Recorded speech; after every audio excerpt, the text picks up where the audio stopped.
Sebastian, born in Mozambique, murdered in KwaZulu-Natal, South Africa.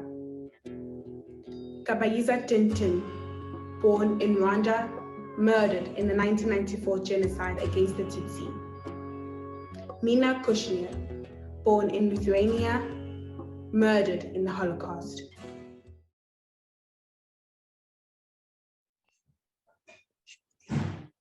Together, we remember.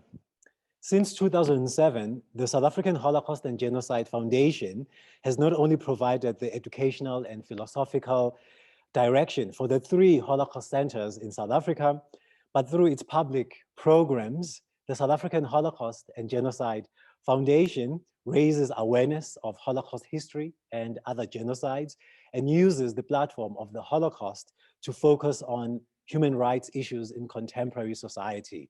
Through its efforts, the South African Holocaust and Genocide Foundation aims to address the issues of racism, anti-Semitism, bigotry, and the marginalization of vulnerable groups, which still plagues post-apartheid South Africa and much of the world. For this special event, we are pleased to share the platform with our partners from the Beau Bassin Jewish Detainees Memorial and Information Center. My name is Mdunduli, and I'm from the Johannesburg Holocaust and Genocide Center. A warm welcome to everyone joining us today. My name is Claudia Blythe, and I'm representing the Durban Holocaust and Genocide Center today. Hello, my name is Linda Hackner, and I feel both privileged and grateful to be representing the Cape Town Holocaust and Genocide Center as part of this important event. Hi, welcome to all of you from Mauritius. My name is Vanessa Kalu. I am from the Beau Bassin Jewish Detainees Memorial and Information Center. Our memorial is dedicated to the deportation of Jewish refugees to Mauritius during World War II. And we now take this opportunity to light these candles in remembrance of all of those victims who fell because of injustices.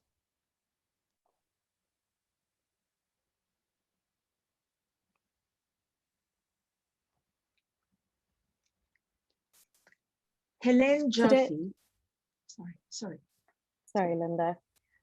Today, our program is going to explore the experiences and stories from those who have been displaced due to genocide, mass atrocities, and identity-based violence.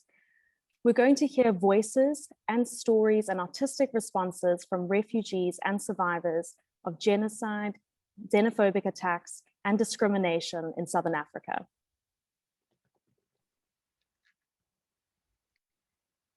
Helene Jaffee, It's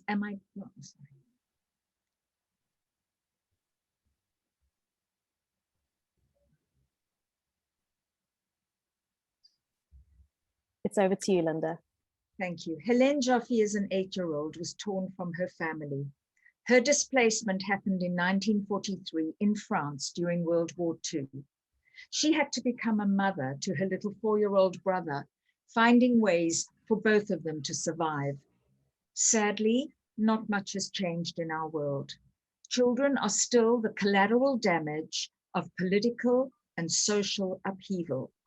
Let us today, as we listen to Helene's story, spare a thought for the many, many displaced, frightened, confused, and lost children who, through no fault of their own, have had their young lives ripped apart.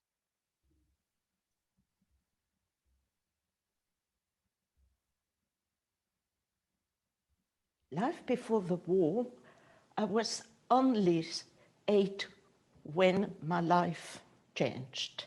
Therefore, I can only tell you bribes, little images of my life before the war. I was a very loved child with 3 brothers and a sister. My one little brother was only 4 when I was 8, but they were very much older, the others. Therefore, I was their baby. I was their baby sister, which I remained even when I was a grandmother. And of course, my parents, especially my father, adored me. They were born in Russia, escaped the Russian Revolution, and came to Marseille by accident. Actually, they were forced. And that's how we start a refugee story. How I became a refugee is actually in 1943, when they sent us in a transit camp and took my father to be killed in Sobibor in a camp. My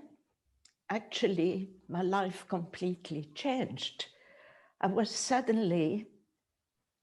had no security whatsoever. I started to learn that fear could be my friend, but also could be my enemy. Therefore, I started as a little girl of 8 to realize I had to be strong. Okay, at the time, I was still with my mother and sister. My brothers were taken separately. We were sent in a transit camp in Fréjus, in the south of France. You don't know what's happening, actually. I didn't know why I was downstairs. I was taken there.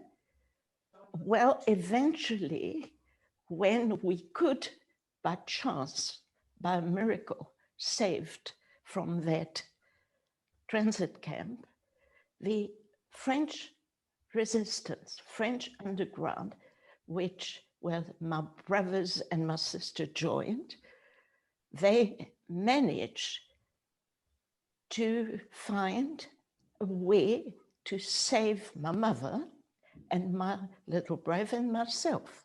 After the war, I was so blessed to find my mother again. We were reunited. You can imagine how my mother must have felt. She was the most amazing, courageous woman.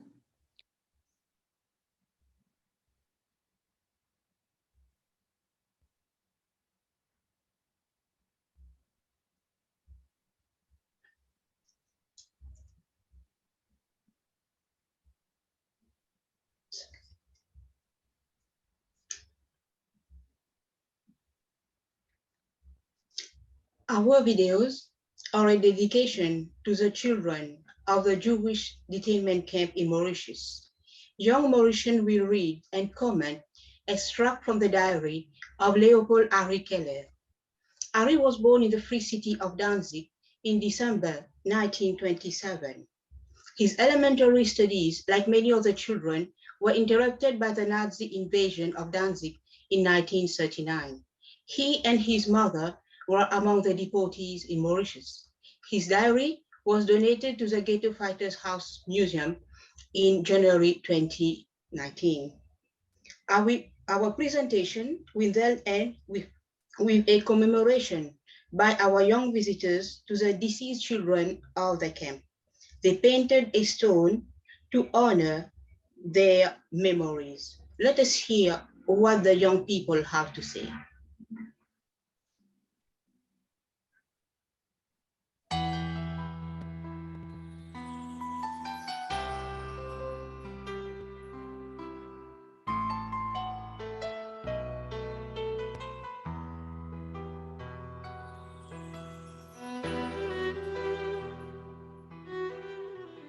Two ships departed from Bassin, the Uranus and the Helios. On board, they had a unique baggage. Jews who, under the swastika flag, began their unlucky voyage to Palestine. It was a dark night. When we were boarding, one man fell and drowned. He was the first victim of our cruise. Well, firstly, I would like to comment this little part. The text is as bad as violent, where we witness a description of human beings reduced to objects without emotion or even without conscience. What is, I think, important here is that from the beginning of the text, the author confronts us to the violence of reality, which is a dark and brutal environment where the prisoners can only rely on themselves, not to live, but to survive without even having hope, because as you see, they had no hope and felt forgotten by the world. And yet, despite an untenable situation, it has to be said that the young waiters gave us a surprisingly clear description of the situation. You can say that people, they can't choose really their way to escape the danger and the situation, and they were compelled to travel in those conditions. Also starting to run out. We send SOS marks with rags and flags, and we are so sorry you have no transmitter on board. We always wonder what would happen when British warships found us at sea. Our situation, the situation of people inside the ship is really alarming, as we can see that food products are run out. This means that people inside of the ship are not, we do not take care a lot of them, as there are just some, words before they are considered as like luggage. We suffered badly because of two things: mental depression and bad treatment. For most of us, the world has collapsed. We were helpless and nobody cared about our fate. We were dropped from the ship in groups, and on December 28, 1940, everyone was already on Mauritius land. They brought us on buses to our destination. After a short while, we stood in front of the gate of Bassin prison. The gate opened and we reached our destination, which looked different than we imagined. Still, it was better to be here than in Bratislava, of the former homeland. It was difficult to describe our first impression. The camp was surrounded by several high walls with two large blocks of stone with several hundred cells. A lot of sick people, the panic was great. There was a day without at least one deceased being buried.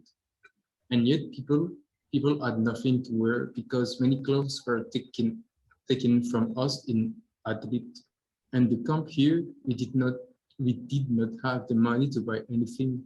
A lot of people walk around in wooden shoes and pajamas that they made themselves.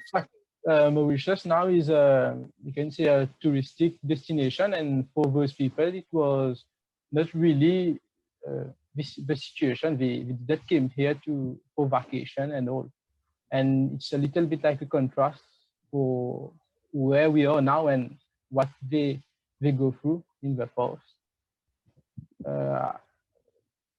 When reading about this, I can see that we didn't really know what happened many things happened in our country, and especially in Beau Bassin. And I did know that there was a Jewish cemetery at Saint-Martin, but I didn't know the story. And you can see that it is quite shocking to see that there are such things that arrived in the past, and we should be aware of it and take it as a lesson for future days. And it must be taught in school too, in the history of Mauritius.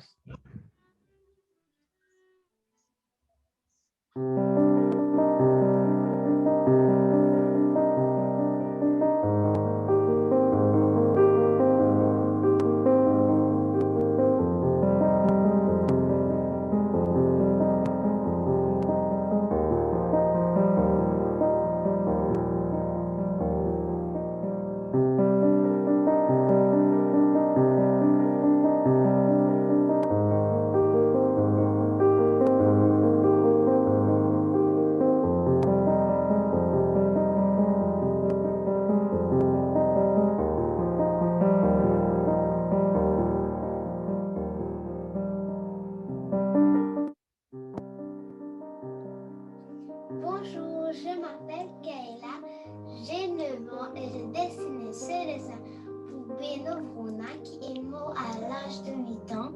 Et j'ai eu vraiment beaucoup de chagrin pour lui quand j'ai appris qu'il était mort à l'âge de 8 ans. Et on m'a raconté qu'il avait 2 frères, que le plus grand malheureusement n'était pas avec eux à Maurice. Et sur ma pierre, j'ai dessiné les 3 frères dans un cœur, même si la guerre les a séparés. Mais pour moi, au fond de mon cœur, je sais que l'amour fraternel ne meurt jamais. Et j'ai mis des tulipes parce que je sais là où vit sa famille, c'est la fleur nationale du pays. Et je souhaite qu'un jour que sa famille puisse venir à Maurice pour se recueillir sur sa tombe. Et voilà ma deuxième pierre. Celle-là, c'est pour Baby George qui est mort à l'âge de 2 mois. Et j'ai eu vraiment beaucoup de chagrin pour lui parce qu'il était mort à 2 mois. Et sur ma pierre, j'ai dessiné Baby George qui dort dans l'air pâturage. Et derrière, j'ai dessiné mon beau paysage avec le soleil et les nuages. Et j'ai mis des oiseaux. Pour moi, les oiseaux, c'est comme si j'ai envoyé un message au monde entier pour savoir si quelqu'un sait si Baby George reste de la famille. Parce que chaque fois que je pars au cimetière le dimanche, je me dis, quand je regarde sa tombe, je me dis qu'est-ce qu'il serait devenu s'il n'était pas mort à l'âge de 2 mois.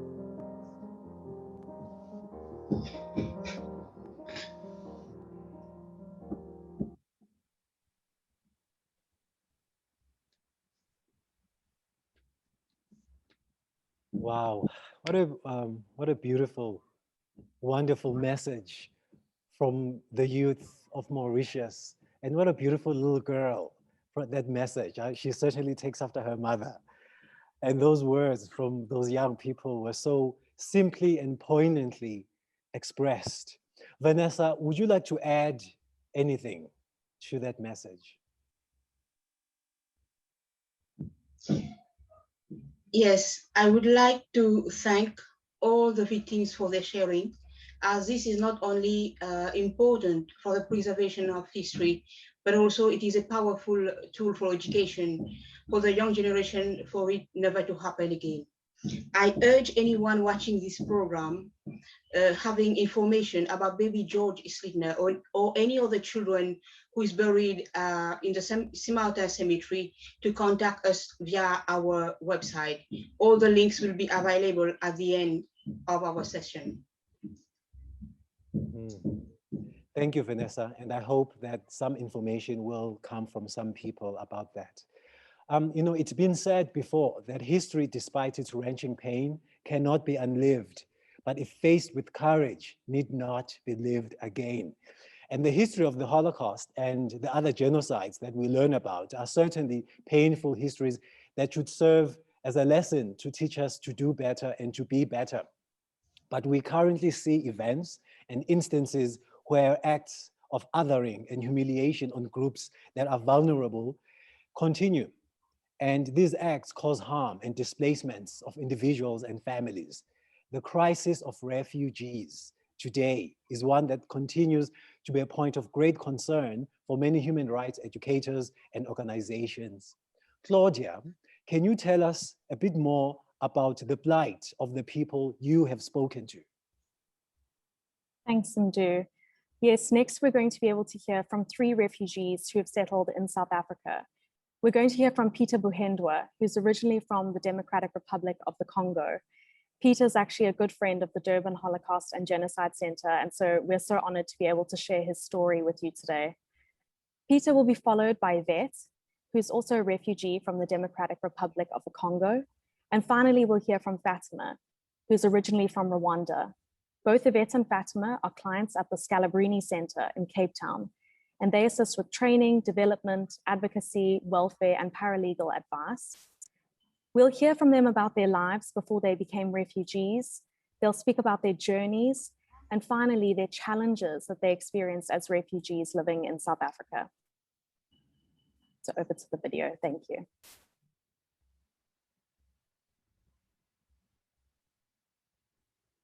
My name is Peter Mohenbah. I was born in Congo, in East Congo, 10 October in 1972. To be honest, life was good. I did my undergrad in rural development. Before I came to South Africa, I was working as a sales manager in the mining company in East Congo. I am married to Love Kalunzi, and we have 7 children. 3 of them were born in Congo, 3 were born here. I'm counting 7 because also I'm raising my sister's daughter. We had a very, very, very good life. In 1996, when Kabila came to remove Mobutu to power, Kabila used the Banyamulenge, which is another tribe in East Congo. They were also like Congolese people. My mother was a friend of Banyamulenge. Her best friend was a Banyamulenge. So we grew up with Banyamulenge, eating together, playing together, schooling together. There were no problem. My mother hid her friend because they were killing Banyamulenge. So when people know that my mother hid the Banyamulenge in the house, so they came, they said she's also a Banyamulenge. So they came, they stoned my mother, they killed my father, and burned the house, wanted to kill me. So this is how I flee. I did not even see the grave of my father or my parents. They took my father, they went to kill him, but my mother died straight away. At least I saw her body, her dead body, but my father never saw her dead body up to now. I have 1 brother and 1 sister and another sister that they killed the same day with my mother, my father. Until now, I don't know where my brother is. I don't know where my sisters are. So this was very painful, and you don't understand how, unless you are also in the same situation, it's not easy to see killing your own parents and burning your house, losing everything in 1 second. So they died by helping other people, which is sometimes it's good to die for a good cause. I decided to leave, to go stay somewhere else. And then I decided to come to South Africa later on. So again, I left because I knew that they were going to attack me that night. So and I left, and then with nothing, I went to Uvira, somewhere in Congo, spoke to a church pastor. So he just gave me money to pay up to Tanzania. From Tanzania, I spoke to another church. They paid me up to Maputo. And then from Maputo, again, another church supported me up to here in South Africa. In case my intention was to come to South Africa because I had a wrong perception that in South Africa is the peaciest country in Africa. Because Africa belongs to everyone who belongs in it. So, and I decided, oh, that's the place where you can have peace and live. So when I came to South Africa, my first impression was so bad. When I went to Home Affairs to look for papers, and I was on the queue because I couldn't speak English. So the first, and the security was there, he was asking me, move.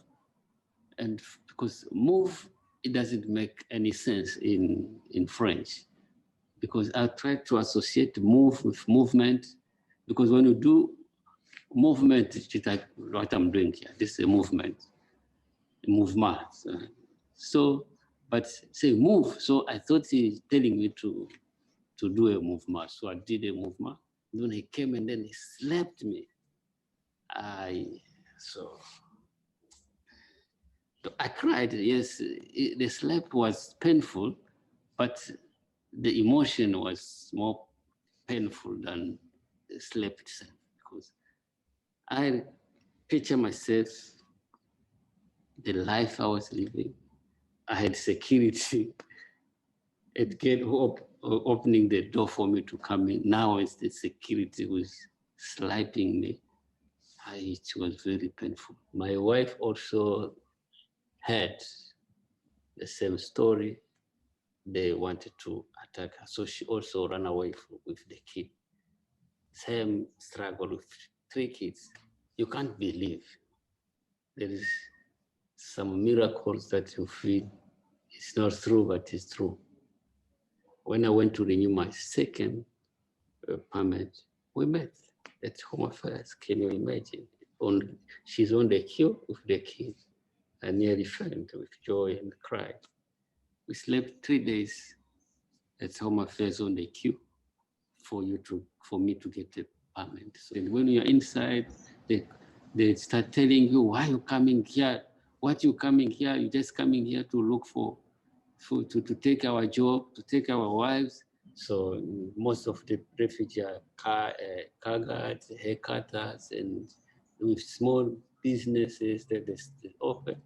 No, but now they are being attacked with local that's they're taking their jobs and some being killed, some being injured. We live in fear. Even now, when I'm on the text, I won't talk. I'll go in the public transport and sit like this, because if you open your mouth, they know this is a foreigner, and they will attack you. Yeah, if you can see me here, when they were attacking me, so I still have a mark here.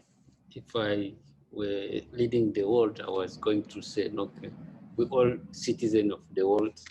Let's all be one, use one passport, use no borders, no discrimination, love one another, because we all bleed red and we need to love one another.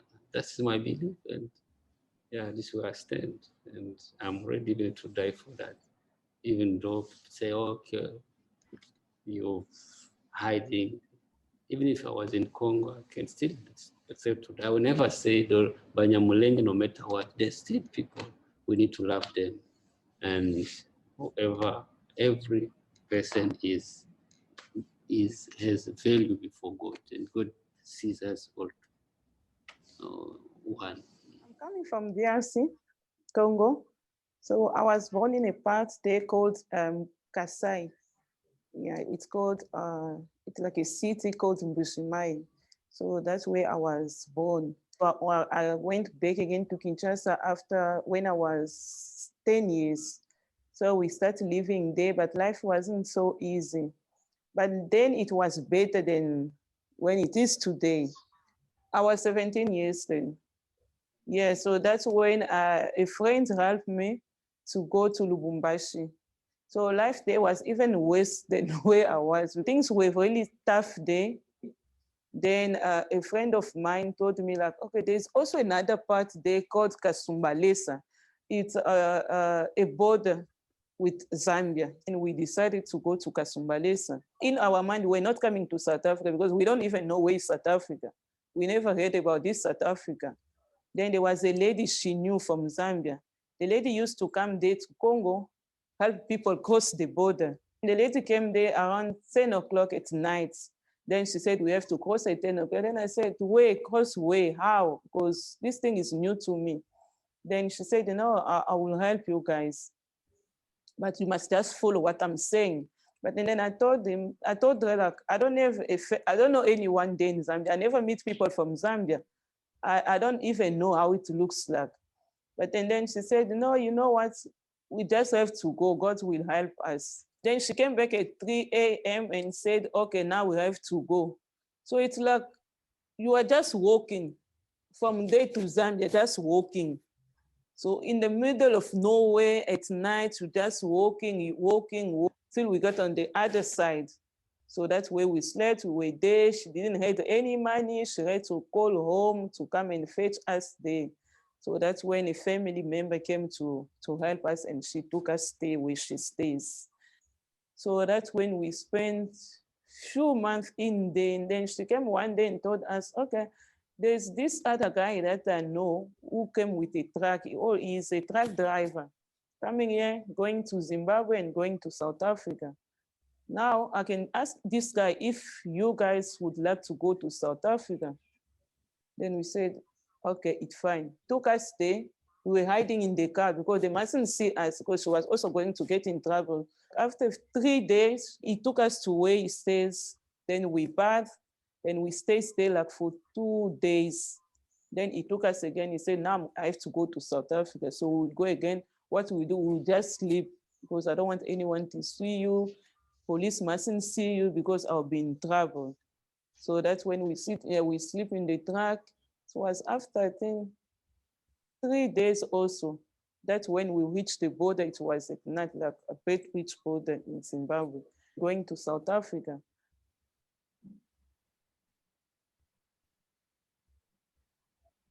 But now they're telling you, no, you can't have this, you can't apply for that because you don't have a paper, you can't do this, you can't do that. So it's like everything that you're doing have to be limited some way.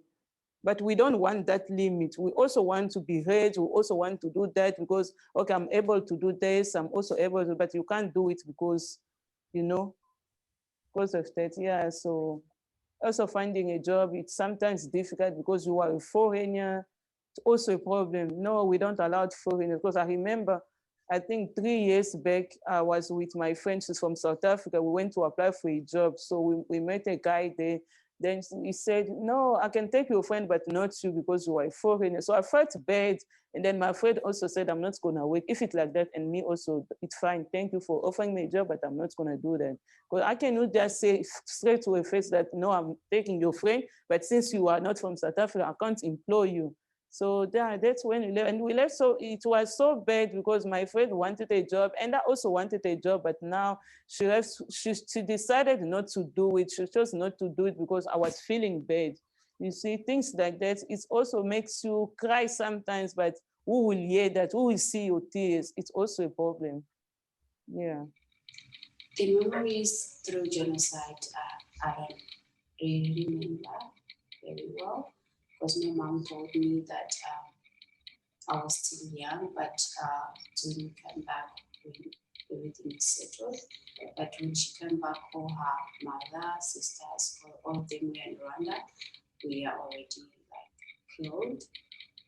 She's only left, there are 8 in the family, and she's only left with her young brother. She said she was living with people who killed her family. They were neighbors, and there is this program that was called Gachacha. I always heard about it. So she was testifying that they are the ones that killed her, because the brother already survived because she was in Rwanda. So he was in Rwanda, everything, he saw everything. So they were telling them, confessing that these are the people that did this, and they're still living together. I remember whenever it comes to April, I think it's when in Rwanda they do remember the genocide, people who died in genocide. She always had a trauma, to be traumatized. But actually I get affected myself when I was in there, and I was even a child. Everything I was looking at, those dead bodies in the house, those water tap, instead of coming water comes as blood. So it was traumatizing. It was not something that she could really watch. And for her, she was feeling lonely, looking at herself, only left her and her young brother. You having your memories of your sisters, your brothers, your parents. Still now she got, is it called trauma? She said, because I think it's because of stress, too much of all those kind of situations. When I came to South Africa, I think the memories are different, and the way I react to the April when people are remembering in South Africa, in Rwanda, when they are remembering about genocide, I feel different because when I was in Rwanda, I used to be scared. I used even not to go out. I was living in a fearful life where you can't even go out at night because if you are living in a village, the toilet is outside. you couldn't like really go out. But once I moved to South Africa, yes, there is challenge, yes, there is a lot that also experience, but with regarding genocide or living a fearful life, it's much ease. I feel a bit ease that I'm not in that country anymore.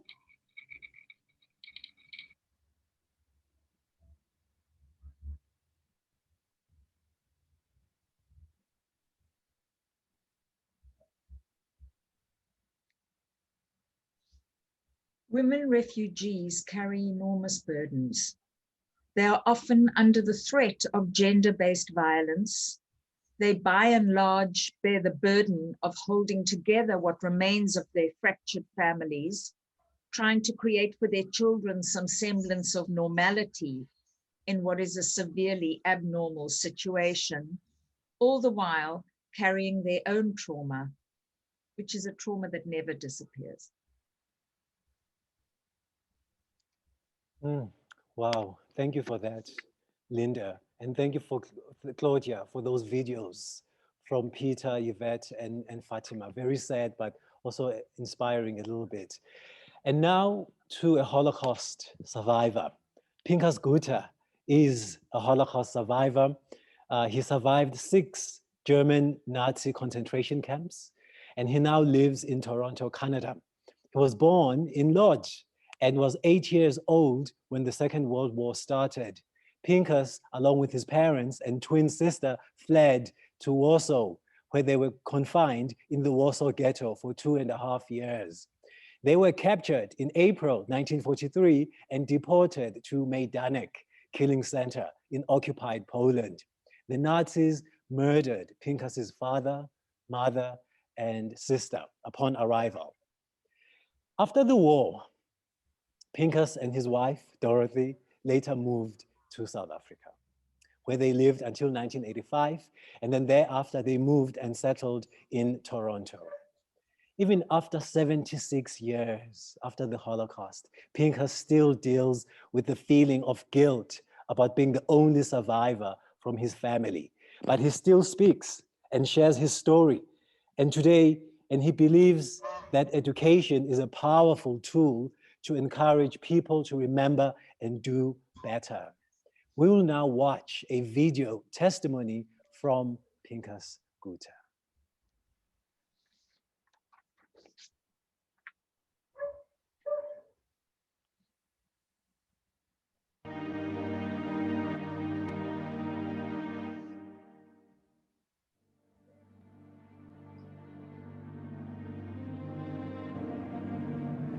When we got to Majdanek, they divided the men from the women and the children from the adults. So they took my sister, and I kind of like was left with the grown-ups, and my mother was screaming, and she ran towards my sister. And my sister grabbed her, and they were kind of holding each other. I remember somebody lifting and kind of like pushing my mother into that, and they started walking, and within 5 minutes they disappeared.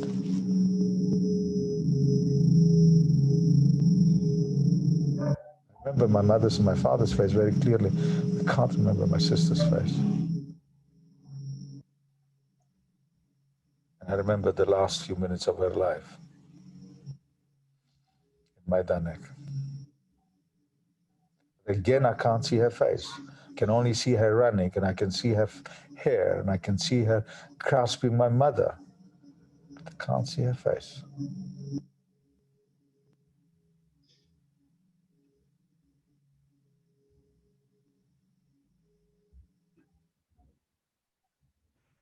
Dort nicht weit, dort wie der Umschlagplatz dort steigt, dort wie man stippt sich in der Breit, in die Waggonen, dort wie ein Kind schreit zu den Mammen, oi Mama, lass mich nicht allein, ich will gehen mit dir zusammen.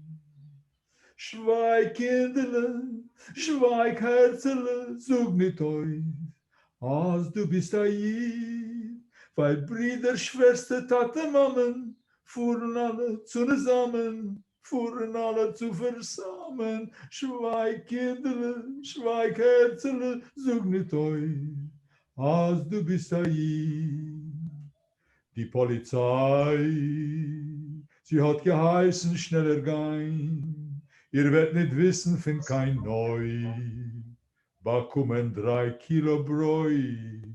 Und mit dem Bräut hat man sei geschickt zum Teut. Sei wollen mehr nicht zurückkommen. Schweig, Kinderle, schweig, Herzle, sag mich euch, als du bist hier. Weil Brüder, Schwester, Tate, Mammen, fuhren alle zusammen, fuhren alle zu versammen. Schweig, Kinderle, schweig, Herzle, sag nicht euch, als du bist hier.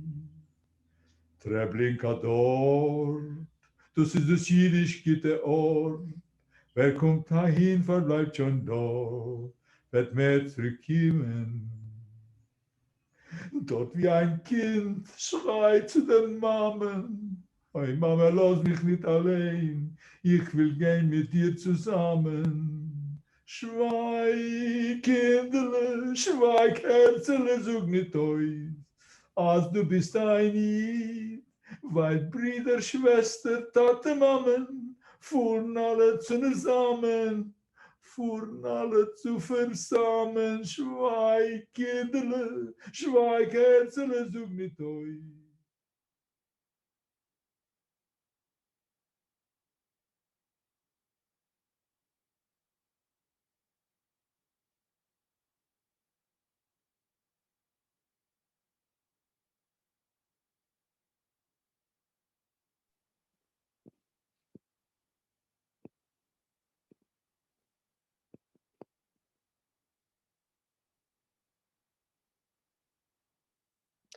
Wow, that was really beautiful and touching, and the words. Sometimes music is a language without words, but you feel the emotion.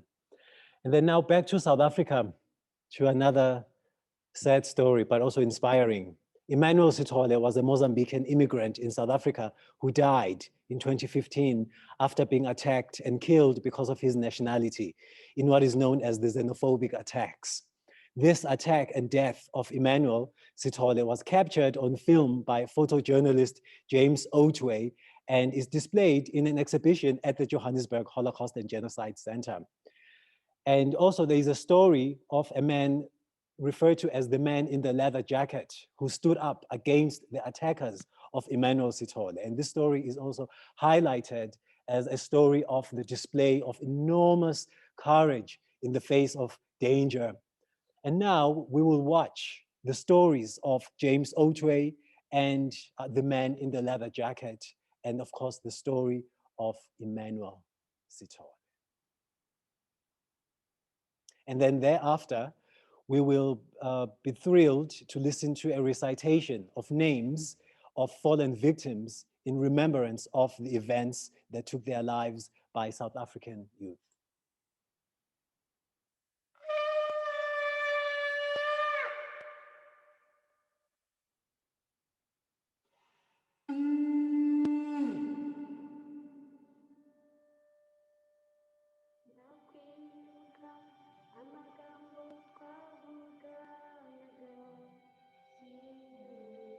So my name is James Otway, and I'm an independent freelance photojournalist. I found myself one Saturday morning very early in Alexandra Township. And it was, I was with a colleague, a reporter, and we had decided to go very early because we'd heard that there'd been attacks during the night. And I was taking some photographs outside a looted shop when I just heard some men shouting, and I turned and I saw a group of men running towards me, and they were actually chasing this man, Emmanuel Sithole. I obviously didn't know who he was or who they were at the time. I just assumed that it had something to do with the violence. At first, the man ran in with a kind of a monkey wrench and he started beating him. And then that first attacker moved away, and then the second attacker moved in. That's this guy here, and he went in with you know, what they call an okapi knife, and I was just moving closer all the time, moving closer and taking photographs, because that was what I was there to do. I didn't know at the time the extent of the injuries that Emmanuel Sithole had sustained during the attack.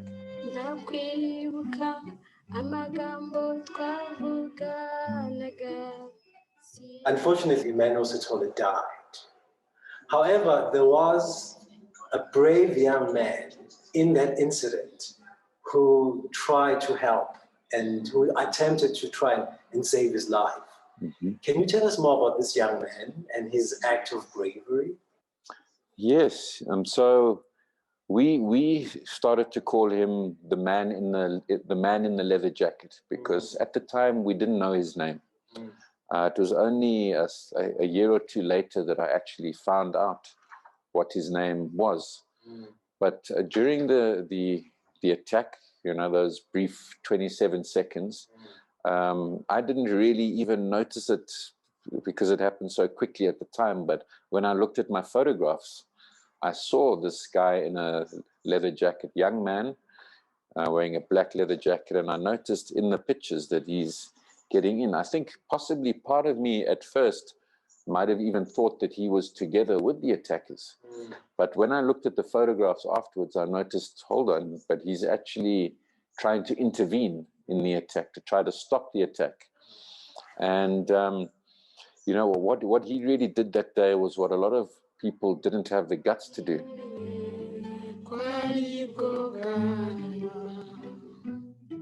In 2015, there was the incident, Yes. the attack on Emmanuel Sithole.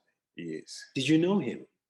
Yeah, that guy. And then I knew him at the street because there's a guy and then who was selling apples, bananas. Small. I have a small young business. And then the day he was attacked. Yes. So what did you see when you saw this incident? Yeah, then when I came, then I see then other guys then that are busy then chasing the Emmanuel's. What's going on? He said that this guy's then he beat me. For what? He's trying to explain, but then at the meantime, the guys then was close to Emmanuel Sithole. So then he started to stab me with a knife at the left-hand side. In front of you? Yes. I was maybe then 2 meters to 3 meters, and then when that stabbed them, I'm trying to go back to stop those guys. Yes. I'm raising even also then the voice. Yes. Guys, just come to help. Just come to assist. There's no one then came there to assist Emmanuel Sithole. I was only one. Already then that guy then stabbed the Emmanuel Sithole and followed him. Then I think it's 3 times. Stabbed at the left-hand side. After that, then there's a young boy who was going with those guys. That young boy then was holding the knife, the kitchen knife. That was one to try to stab Emmanuel Sithole.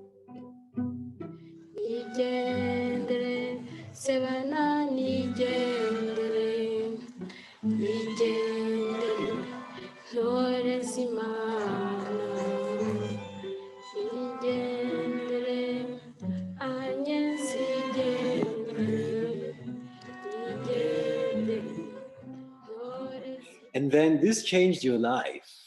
This psychologically. Yes. It was disturbing to you as well. Would you do this again? Would you testify? Would you choose to stand up and try and help Emmanuel Sithole and then become a witness? Would you, if you could do it again, would you do this again, or would you choose differently? When you help a person, it's not maybe then you must supposed to benefit anything. Just helping the God, then already then he saw you. He giving you even the days to alive at this earth. Thank you. Thank you. We, the youth of Southern Africa, will be reading the names of the victims of the Holocaust, the 1994 genocide against the Tutsi, and the xenophobic violence in South Africa. May we always remember them. Kabayiza Ildefonso, born in Rwanda, murdered in the 1994 genocide against the Tutsi. Kabayiza Marabat, born in Rwanda, murdered in the 1994 genocide against the Tutsi. Yehudis Kaplan, born in Lithuania, murdered in the Holocaust. Shaul Kaplan, born in Lithuania, murdered in the Holocaust. Leib Kaplan, born in Lithuania, murdered in the Holocaust. Emmanuel Sithole, born in Mozambique, murdered in Johannesburg, South Africa. Benno Rona, born in Saarbrücken, died at the age of 8 while in detention in Mauritius. Herman Langsam, 3 years old, born in 1937 in Danzig, died in 1840 in Utrecht. Dava Sebastian, born in Mozambique, murdered in KwaZulu-Natal, South Africa. Kabayiza Tintin, born in Rwanda, murdered in the 1994 genocide against the Tutsi. Mina Kushner, born in Lithuania, murdered in the Holocaust. Wolf Kushner, born in Lithuania, murdered in the Holocaust. Jenna Kushner, born in Lithuania, murdered in the Holocaust. Kadushi Selston, born in Rwanda, murdered in the 1994 genocide against the Tutsi. Jacob Swintalski, born in Poland, died at the age of 11 while in detention in Mauritius. George Stedner, born in Mauritius, died at the age of 2 months whilst in detention in Mauritius. Ruth Marcus, born in Lithuania, murdered in the Holocaust. Melanie Oster, born in Germany, murdered in the Holocaust. Noel Baer Denisia, from the Democratic Republic of the Congo, murdered in South Africa. Erich Wallstein, born in Germany, murdered in Auschwitz. Herbert Wallstein, born in Germany, murdered in Auschwitz. Ursula Edith Wallstein, born in Germany, murdered in Auschwitz. Kabayiza Kaitet, born in Rwanda, murdered in the 1994 genocide against the Tutsi. Ramhuizi Alois, born in Rwanda, murdered in the 1994 genocide against the Tutsi. Rianyawera Alice, born in Rwanda, murdered in the 1994 genocide against the Tutsi. Ndamaje Vincent, born in Rwanda, murdered in the 1994 genocide against the Tutsi. Ernesto Alfabeto Na Mwabe, from Mozambique, murdered in Johannesburg, South Africa. Mido Mesia, born in Mozambique, died in Gauteng, South Africa. Peter Kiembe, born in the Democratic Republic of Congo, murdered in Soweto, South Africa. Buhenwa Mashira Ishingwa, Congo. Imani Buhendwa, Congo. Shirezi Makar, Congo. Kagaruka Lambert, born in Rwanda, murdered in the 1994 genocide against the Tutsi.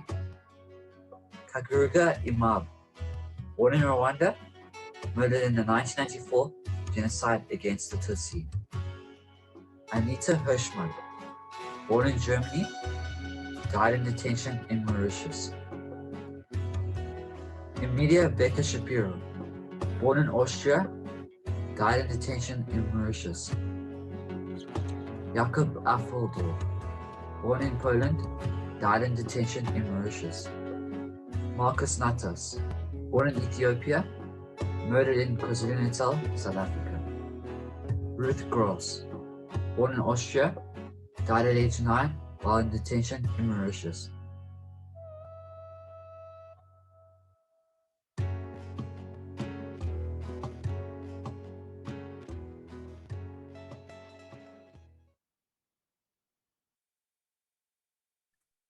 Thank you to all of the youth who put that very powerful name reading together. As we close our session today, we felt that it was really important to end with a message from our youth. And so South African youth have written and recorded a message. It's a universal message, and we call on youth everywhere to listen.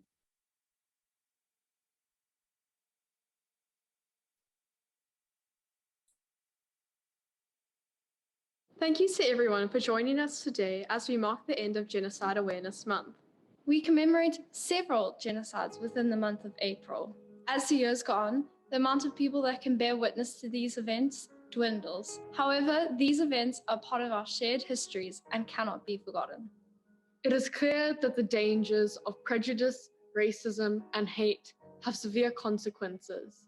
As the youth, we have a responsibility to remember these stories and histories. We have the power to create a world where human rights are respected and diversity is valued. Reflecting on the 1994 genocide targeting the Tutsi in Rwanda, General Romain Delay said, "All humans are human.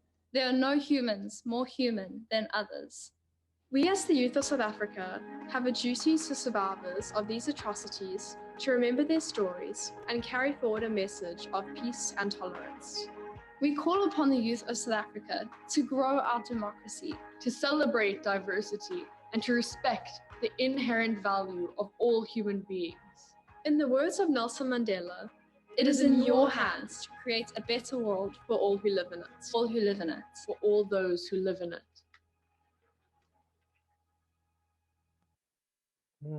Wow, what a powerful message and what a powerful delivery from those young people. And I think the future is very bright. There's still many rivers to cross and many battles to fight and win, but I think with that kind of youth, there's hope for the future. You know, there is nothing we can do about the past and its atrocities, but the power to change the present and the future indeed is in your hands.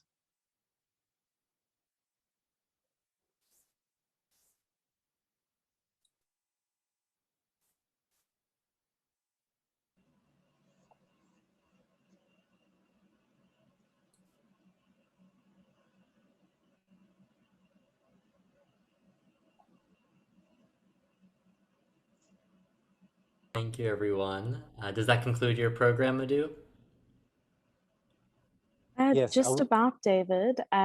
We'd maybe just like to say thank you to everyone for joining us. So on behalf of the Bassin Jewish Detainees Memorial and Information Center in Mauritius and the South African Holocaust and Genocide Foundation, which encompasses the 3 Holocaust centers in South Africa, the Durban Holocaust and Genocide Center, the Johannesburg Holocaust and Genocide Center, and the Cape Town Holocaust and Genocide Center. We'd all like to say thank you to everyone who joined us today.